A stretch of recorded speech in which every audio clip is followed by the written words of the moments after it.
Bueno, es el turno del hidrógeno. María Escudero Escribano, química cacereña y profesora en el Instituto Catalán de Nanociencia y Nanotecnología, y David Parra, director del Departamento de Hidrógeno y Power2X del CIAE, nos presentarán las posibilidades del hidrógeno y otros combustibles renovables en la transición energética. Bueno, muy buenas tardes a todos. Es un placer para mí estar aquí en Cáceres, mi ciudad.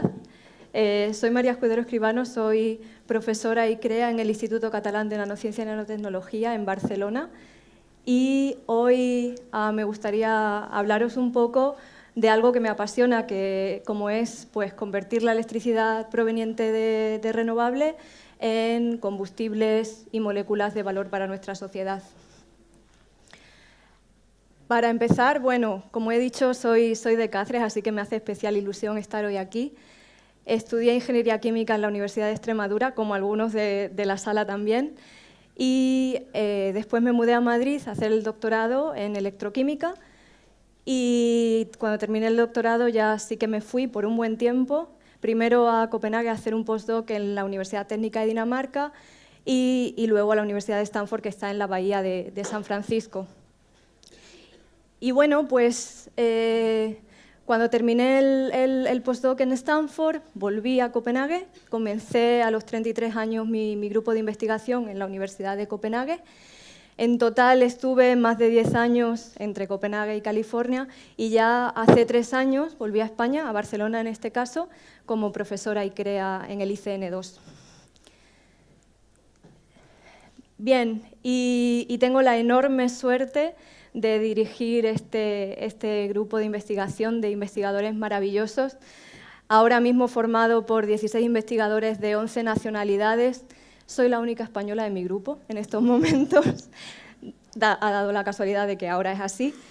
Y bueno, es un grupo multidisciplinar, internacional y diverso, donde combinamos pues, la química, la ingeniería, la ciencia de materiales, la nanociencia para resolver todos estos problemas tan importantes y tan urgentes para nuestra sociedad. Y básicamente nuestra motivación es poder hacer realidad las reacciones sostenibles del futuro. Creo que con la charla maravillosa que hemos visto anteriormente no tengo que poner esto en contexto y todos lo sabéis. Estamos viviendo una emergencia climática. Ya nos estamos acostumbrando a escuchar cada vez más récords, continuamente rompemos nuevos récords, desafortunadamente. Los últimos 11 años han sido los 11 años más cálidos y el 2024 ha sido el año más cálido de la historia. Hemos superado ese aumento de temperatura medio de 1,5 grados, que fue lo que se marcó en 2015 con el Acuerdo de París.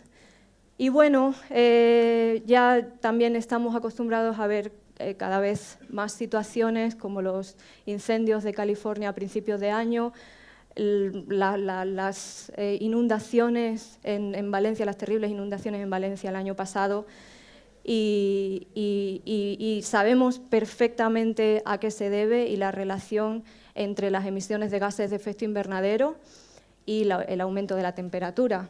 De hecho, si miramos aquí, es algo que se lleva discutiendo en cumbres del cambio climático desde hace muchas décadas. Desde hace muchas décadas llevamos diciendo es urgente actuar ya, estamos en una situación muy preocupante y hemos seguido viendo como realmente no se ha actuado y ha seguido aumentando la temperatura. En el 2015, como dije, fue el Acuerdo de París, que fue un momento de esperanza realmente, porque todos los países, casi 200 países, firmaron comprometiéndose a cumplir pues, realmente estos objetivos. El primero ya no lo hemos cumplido, pero todavía no es tarde si realmente actuamos ya, pero de verdad.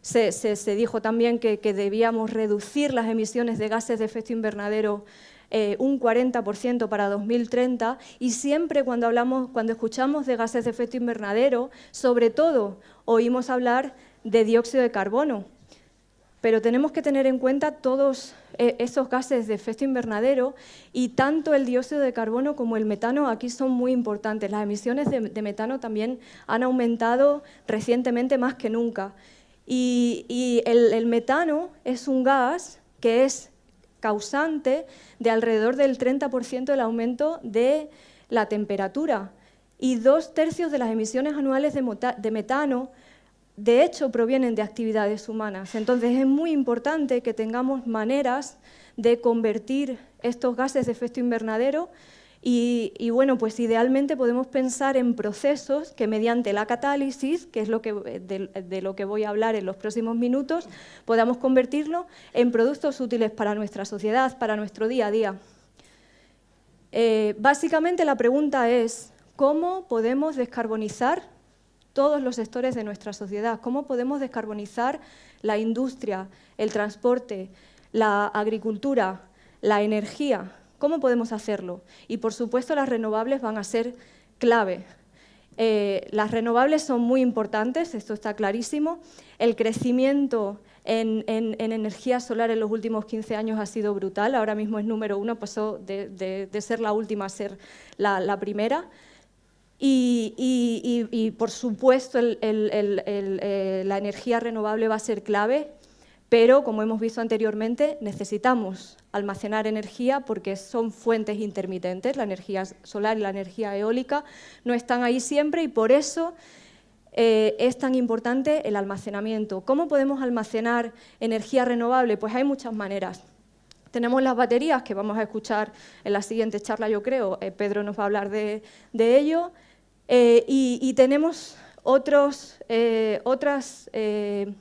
maneras de realmente que van a ser claves para realmente descarbonizar estos sectores de los que he hablado.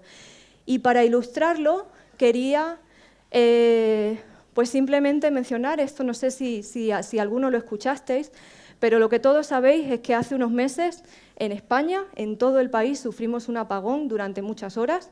¿Y qué ocurrió en Tarragona? Donde hay mucha industria química, se formó esta nube negra. Esta nube negra durante días, debido a que, pues, por el cierre abrupto de todos los procesos industriales que se estaban llevando a cabo, pues se emitieron un montón de gases, todos los procesos que estaban ocurriendo, cosas que ocurren de manera controlada, no se pudo hacer. Entonces, aquí se ve la vulnerabilidad de los procesos que tenemos actualmente y la urgencia, sobre todo, de descarbonizar sectores como la industria química.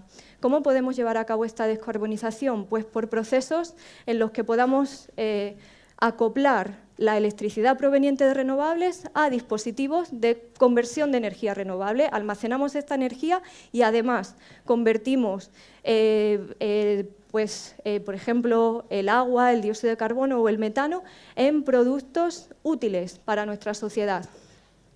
Y esto es precisamente a lo que nos dedicamos en mi grupo de investigación. Básicamente, nos dedicamos a investigar nuevos procesos y materiales para poder convertir la electricidad proveniente de renovables, como energía solar o energía eólica, en combustibles líquidos, como el hidrógeno verde, en combustibles limpios, como el hidrógeno verde u otros combustibles líquidos, que a lo mejor para algunas aplicaciones pueden ser más interesantes que el hidrógeno, y otros productos que utilizamos en nuestro día a día. Y aquí podemos pensar en medicinas, fertilizantes o materiales que necesitamos en nuestra vida. Esto es algo a lo que nos dedicamos en mi grupo, en el ICN2, y también formamos parte de este centro, CAPEX, que es un centro pionero para acelerar el descubrimiento de materiales para este tipo de procesos de conversión de energía renovable. Básicamente, la idea, pues, es descarbonizar todos estos sectores tan importantes para nuestra sociedad y nuestra economía. Y lo más importante de todo es que mediante este tipo de procesos de conversión de energía renovable podemos llevar a cabo estos procesos de manera limpia, segura, eficiente y sostenible. Esto es lo más importante para evitar situaciones como las que se produjeron en Tarragona con la industria química. Y todos los procesos de los que estamos hablando van a tener lugar en dispositivos electroquímicos de conversión de energía, como por ejemplo pueden ser los electrolizadores, que vamos a ver seguidamente, y la clave va a estar en esta interfaz electroquímica. La clave van a ser procesos electrocatalíticos, básicamente el poder utilizar un material que va a ser un catalizador para acelerar una reacción electroquímica. Y este catalizador va a permitir que se produzcan esta conversión entre moléculas sencillas y las moléculas deseadas que queremos producir, pues de manera eficiente. Esta ilustración, lo único que quiero que veáis es que esta interfaz electroquímica realmente es compleja. Y muchos, debido a que están ocurriendo estas reacciones electroquímicas, van a tener lugar muchos procesos pues, que cambien la superficie de nuestro catalizador o la estructura de la disolución en la que se encuentra el catalizador, que va a ser el electrolito. Entonces, por ese motivo, a nosotros nos apasiona investigar esta interfaz electroquímica y para ello pues, utilizamos una combinación de técnicas electroquímicas y de técnicas de caracterización de espectroscopía y microscopía, donde el reto actualmente es pues, poder llevar a cabo este tipo de procesos con alta resolución temporal para entender los mecanismos de reacción a tiempo real y con alta resolución espacial para poder lo que ocurre a ser posible a escala atómica. Para eso necesitamos técnicas de espectroscopía y de microscopía muy avanzadas que nos permitan poder seguir la reacción con este nivel de detalle tan importante. Y además de las técnicas que podemos tener en nuestro laboratorio, y en este caso combinamos todas esas técnicas en nuestros laboratorios del ICN2, además, por ejemplo, los experimentos de sincrotrón, que tenemos también uno allí en el campus de la Universidad Autónoma de Barcelona, van a ser muy importantes. Entonces, es una combinación importantísima para poder avanzar en este tipo de investigaciones para procesos de conversión de renovables. Básicamente, si trabajamos con sistemas donde podamos utilizar estas técnicas tan avanzadas, podemos conseguir información a nivel atómico, a nivel molecular y utilizar todo este conocimiento para diseñar catalizadores muchísimo más eficientes y realmente poder llevar a cabo todos estos procesos. Bien, ¿y de qué reacciones estamos hablando? La más sencilla, yo creo, y de la que quizás habéis escuchado hablar más, es la electrólisis del agua para producir hidrógeno verde. En este caso, pues lo que tenemos es un electrolizador, básicamente se rompe la molécula del agua y se produce hidrógeno y oxígeno, y aquí la clave de la catálisis va a ser sobre todo la reacción de evolución de oxígeno, básicamente la oxidación de agua a oxígeno, porque es una reacción complicada cinéticamente y se necesitan catalizadores mucho más activos y estables. Pero podemos pensar en este mismo tipo de tecnologías para llevar a cabo otras reacciones, o sea, utilizar un electrolizador similar, pero electrolizador de dióxido de carbono.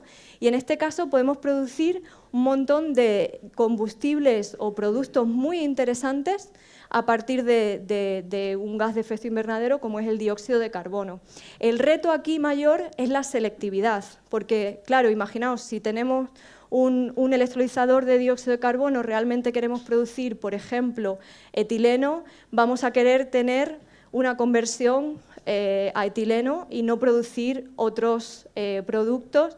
Y para ello tenemos que diseñar muy bien la estructura del catalizador para que esto ocurra. Básicamente es uno de los retos más importantes que tenemos por delante, diseñar materiales que nos permitan llevar a cabo estas reacciones. Por eso tenemos hoy en día catalizadores para electrolizadores de agua, pero los otros dispositivos son más complicados precisamente por la catálisis. Tenemos un reto por delante muy apasionante, que es descubrir nuevos materiales para estos procesos. Y además podemos pensar en otro tipo de reacciones emergentes para producir, por ejemplo, metanol a partir de metano, amoníaco a partir de nitratos, o combinar incluso dióxido de carbono con nitratos y hacer este acoplamiento carbono-nitrógeno para producir, por ejemplo, fertilizantes. O sea que creo que trabajando en este área no nos vamos a aburrir en los próximos años y necesitamos cuanta más gente mejor para abordar estos retos tan importantes que tenemos por delante. Si empezamos por la electrólisis del agua, Básicamente la idea es producir hidrógeno verde. Este hidrógeno verde es un vector energético muy interesante para muchos usos y uno de ellos va a ser el transporte. Bueno, es el transporte, porque eso es una realidad desde hace años. Los coches de pila de combustible son comerciales desde hace más de 10 años. Pero si pensamos en el hidrógeno verde, estoy segura de que la mayoría de vosotros habéis oído hablar, pero ¿creéis que es algo que es una nueva idea? O, como veíamos antes, llevamos tiempo utilizando electrolizadores de agua. Pues fijaos, incluso antes de que tuviéramos electrolizadores de agua, en La isla misteriosa Julio Verne justo habló de esto, o sea, como que lo imaginó, que en el futuro, en lugar de carbón, utilizaríamos agua descompuesta en sus elementos principales por la electricidad. El agua será el carbón del futuro.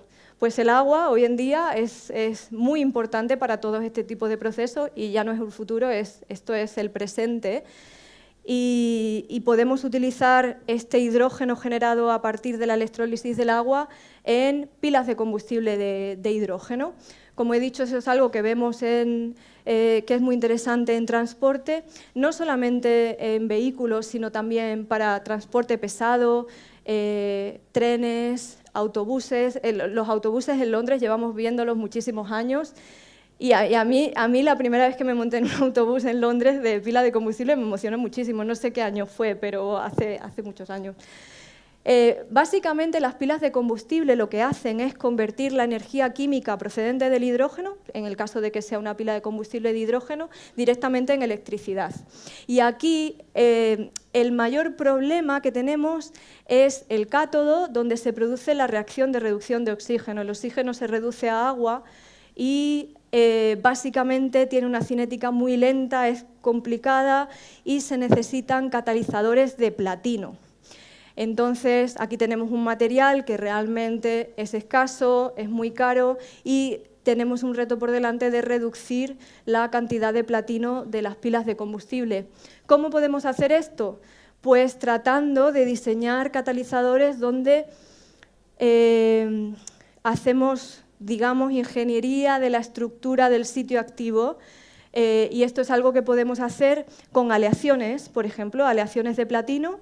En este caso, en este trabajo trabajamos con aleaciones de platino y lantánidos, que son tierras raras, pero a pesar de eso, aquí el problema es el platino, no los lantánidos, es muchísimo más escaso, y podemos controlar muy bien las propiedades electrónicas de este material con algunas aleaciones de este tipo. Esto podría ser muy interesante para mejorar la eficiencia de las pilas de combustible todavía. Todavía necesitamos este tipo de estrategias. O podemos tener patrones moleculares, que con lo que podemos conseguir, pues, por ejemplo, en este caso, tener moléculas que se absorben formando una estructura determinada y hacen que a lo mejor, en este caso, aniones del electrolito no se depositen, no se absorban, y de esta manera podemos mejorar la eficiencia de los catalizadores también. O algo que es muy interesante y de lo que solo se ha estado investigando en los últimos años, es algo que se creía que no afectaba tanto, pero el electrolito, la estructura del electrolito también va a ser fundamental para controlar las propiedades catalíticas. Entonces, bueno, si empezamos por producción de hidrógeno, aquí tenemos unos dispositivos que son unas tecnologías que están ya muy avanzadas, que son las tecnologías de tipo PEM, que se dice, de una membrana polimérica, que lo que hace es permitir que pasen protones. Entonces, como digo, estos electrolizadores lo que queremos es producir hidrógeno, se produce también oxígeno a partir de agua, y aquí el problema, desde el punto de vista de la catálisis, es el ánodo, donde se produce la oxidación de agua para producir oxígeno. Básicamente necesitamos cantidades de iridio muy grandes, y el iridio es todavía mayor problema que el platino. Entonces tenemos un problema con este tipo de tecnologías. ¿Qué podemos hacer? Pues, por ejemplo, hay estrategias para disminuir al máximo la cantidad de iridio y aumentar también al máximo la actividad de estos materiales y la estabilidad, que también es un problema. Entonces podemos tener nanoestructuras, redes nanoestructuradas, esto es algo en lo que trabajamos en mi grupo en la Universidad de Copenhague hace unos años, que con este tipo de nanoestructuras lo que conseguimos es aumentar muchísimo el área superficial y de esta manera la actividad másica, que es lo que interesa tecnológicamente para la catálisis de la evolución de oxígeno. Ahora bien, podemos pensar en este mismo tipo de procesos, pero en vez de tener un electrolizador de agua, tener un electrolizador de dióxido de carbono. Y en este caso, básicamente, se ha estudiado la tabla periódica y tenemos, si pensamos en materiales no combinados con otros, por ejemplo, catalizadores monometálicos, el cobre es muy especial en el sentido en que podemos realmente producir muchos productos directamente desde CO2, podemos hacer acoplamiento carbono-carbono y producir pues, hidrocarburos y alcoholes muy interesantes con diversidad de aplicaciones. Aquí también la clave es poder estudiar muy bien y utilizar superficies muy bien definidas. Esto es algo que hacemos en mi grupo de investigación para entender los mecanismos de reacción y poder utilizar métodos, por ejemplo, de microscopía, microscopía túnel de barrido, que te permite observar lo que está ocurriendo y cómo es la superficie de tu catalizador a escala atómica, o incluso otras técnicas como... ¿Cómo se diría en español? Tengo que pensar. Microscopio de barrido electroquímico, que es muy, muy, muy interesante para estudiar mecanismos de reacción e incluso puede ser interesante para saber cómo se forman radicales, que, por ejemplo, los radicales en química son compuestos que tienen un tiempo de vida muy, muy corto y es muy difícil detectarlos. Entonces, bueno, nosotros estamos muy, muy apasionados y muy interesados en poder tener esta combinación de técnicas para estudiar estos mecanismos. Y ahora bien, con esto quiero pasar a uno de los retos que considero más interesantes en cuanto a la electrocatálisis, que sería poder usar la electroquímica para convertir el metano, como hemos visto al principio de la charla, un potente gas de efecto invernadero, en metanol, que es muy interesante como combustible verde, líquido, además, a temperatura ambiente, para descarbonizar sectores como el transporte marítimo. Esto sobre el papel es muy interesante, pero es complicado, muy complicado. Lo que tenemos actualmente, los procesos actuales, bueno, para convertir metano en metanol se hace en dos procesos. Básicamente se necesitan presiones y temperaturas altísimas, energéticamente muy intensivos estos procesos.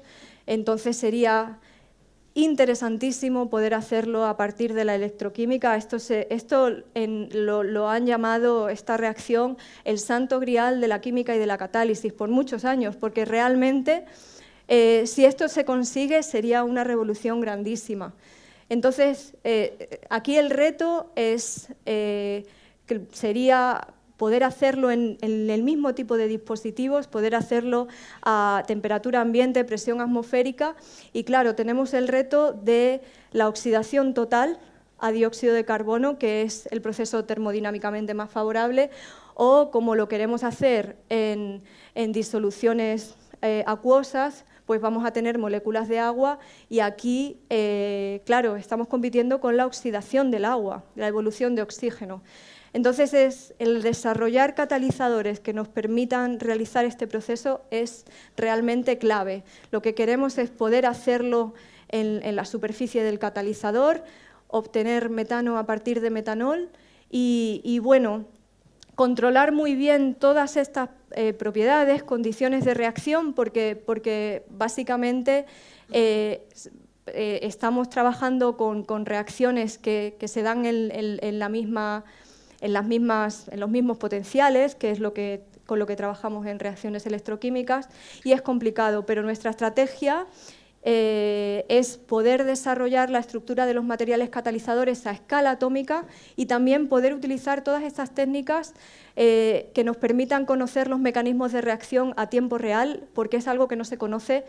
Básicamente no se conoce prácticamente nada de esta reacción, entonces estamos muy interesados en avanzar en ello y es en lo que estamos trabajando. Ahora mismo una gran parte de mi grupo está trabajando en esta reacción. Y para terminar, solo para poneros un ejemplo, podemos pensar en muchos tipos de reacciones que se utilizan, que se producen ahora mismo industrialmente a partir de procesos para los que se requieren pues, temperaturas altísimas y presiones altísimas y, por supuesto, energéticamente no eficientes y nada sostenibles. Podemos pensar en utilizar estas tecnologías para poder llevarlos a cabo. Y ya para terminar, solo quería poner el ejemplo de, por ejemplo, obtener fertilizantes como la urea a partir de carbonatos y nitratos que se puedan encontrar en aguas contaminadas, por ejemplo. Entonces, aquí también tenemos el reto por delante de la selectividad, el poder entender muy bien y diseñar muy bien estos materiales para que realmente nos puedan producir este acoplamiento carbono-nitrógeno y producir los compuestos, las moléculas que queremos sintetizar electroquímicamente. Y ya con esto no he estado controlando el tiempo, espero estar bien en tiempo. Este es el final de la presentación. He tratado de resumir la urgencia de encontrar maneras de descarbonizar estos sectores tan importantes para nuestra sociedad. La electrocatálisis es clave para poder llevarlos a cabo. Algo que digo siempre y realmente estoy convencida, el hidrógeno es solo en principio. Todo lo que se ha avanzado en este tipo de tecnologías se puede utilizar para procesos en los que produzcamos otros combustibles sintéticos, de los que vamos a escuchar hablar en un momento, y productos renovables que utilizamos en nuestro día a día. Y para eso la clave es poder diseñar estos nanomateriales para catalizar las reacciones sostenibles de futuro. Y ya con esto quiero finalizar agradeciendo a mi maravilloso grupo de investigación, a toda nuestra financiación y a todos vosotros por vuestra atención. Muchas gracias.